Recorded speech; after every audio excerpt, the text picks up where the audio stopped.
Yahobu, Bapak Ibu Pendeta, Sinenge, Majelis dan warga Gereja Amin, ini adalah channel YouTube Sinode Gereja Amin.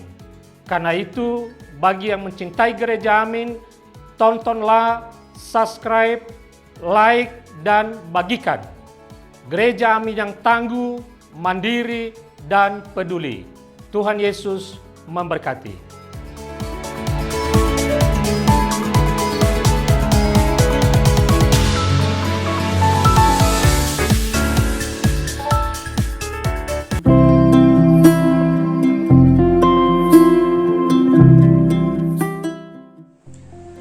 Hai teens, jumpa kembali dalam acara TFC.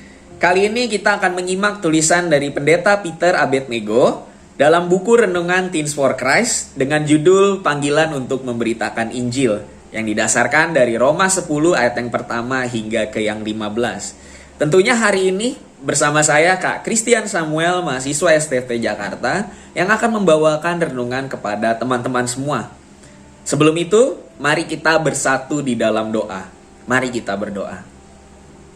Bapa, kami mau berterima kasih kepadamu untuk penyertaan dan kelimpahan yang kau berikan di dalam kehidupan kami selama ini. Dan hari ini kembali kami datang di hadirat-Mu untuk mendengar firman yang kau berikan kepada kami. Kiranya kami dapat mengerti dan kami dapat mempelajarinya, agar kami dapat mempergunakannya di dalam kehidupan kami. Pakailah kami supaya kami dapat terus menyebarkan apa yang kau sampaikan di dalam firman dan kami menjadi terang untuk sekitar kami ya Bapa. Inilah doa kami yang kami panjatkan hanya di dalam nama-Mu, Tuhan Yesus Kristus, Juru Selamat kami yang hidup. Amin. Yang akan menjadi pusat permenungan kita di hari ini adalah dari Roma 10 ayat yang ke-15. Saya akan bacakan untuk teman-teman semua. Roma 10 ayat yang ke-15. Alangkah menyenangkan langkah-langkah mereka yang membawa kabar baik. Mungkin kamu sering mendengar istilah penginjil. Dan mereka ini adalah orang-orang yang memberitakan Injil kepada orang-orang yang belum mengenal Yesus. Memberitakan Injil bukanlah pekerjaan yang mudah. Namun di balik kesulitan tersebut ada orang-orang yang merindukan kabar baik tentang Kristus. Paulus menyampaikan bahwa kedatangan mereka yang membawa kabar baik akan mendatangkan kesenangan bagi yang mendengarnya. Di tengah berbagai penderitaan adalah sebuah kebahagiaan dan keindahan jika ada orang yang memberitakan kabar baik tentang Kristus. Namun, dibutuhkan orang yang bersedia menyampaikan kabar baik itu. Namun, bagaimana orang dapat berseru kepada dia yang belum mereka percayai? Bagaimana orang dapat percaya kepada dia yang belum pernah mereka dengar? Atau bagaimana orang dapat mendengar tentang dia jika tidak ada yang memberitakannya? Kita dapat melihatnya di dalam ayat yang ke-14. Inilah yang menjadi kerinduan Paulus pada saat itu, agar ada orang yang terpanggil untuk memberitakan Injil dan memperkenalkan Kristus. Siapakah yang terpanggil untuk menyampaikan kabar baik itu? Teens, kamu adalah orang yang telah mengenal Kristus. Oleh karena itu, kamu juga dipanggil untuk memperkenalkan Kristus kepada banyak orang dan menyampaikan kabar baik tentangnya. Bagaimana caranya agar kamu dapat memberitakan kabar baik tentang Kristus? Apakah harus dengan berkhotbah?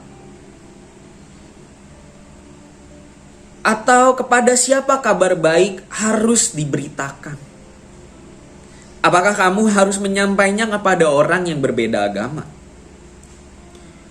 Kamu dapat memberitakan Injil kepada orang-orang yang ada di sekitarmu, yaitu kepada mereka yang sedang mengalami kesusahan, kesedihan, atau pergumulan. Penghiburan yang kamu berikan akan menjadi kabar baik bagi mereka. Tentunya inilah pesan yang mau Paulus berikan kepada kita. Dan kita harus pahami bahwa memberitakan Injil adalah sebuah perbuatan baik yang orang tunggu-tunggu ketika sedang di dalam penderitaan. Maka dari itu, kiranya kita dapat menjadi pembawa kabar baik tersebut bagi mereka yang membutuhkan. Mari kita tutup di dalam doa.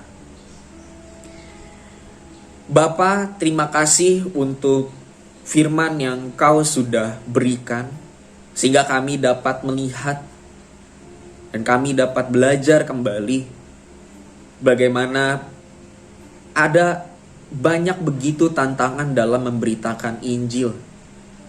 Entah kepada siapa kami harus menyampaikannya. Dan di hari ini kami dapat belajar bahwa kami juga bisa menyampaikannya kepada orang-orang yang ada di sekitar kami, yang sedang dalam kesusahan, yang sedang dalam kesulitan, atau berbagai pergumulan. Bantulah kami ya Bapa, untuk kami dapat berani membawakan kabar Injil tersebut kepada orang-orang yang ada di sekitar kami. Terima kasih ya Bapa untuk firman-Mu.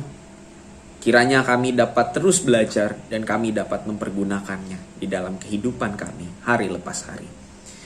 Inilah doa kami yang kami panjatkan hanya di dalam nama-Mu, Tuhan Yesus Kristus, Juru Selamat kami yang hidup.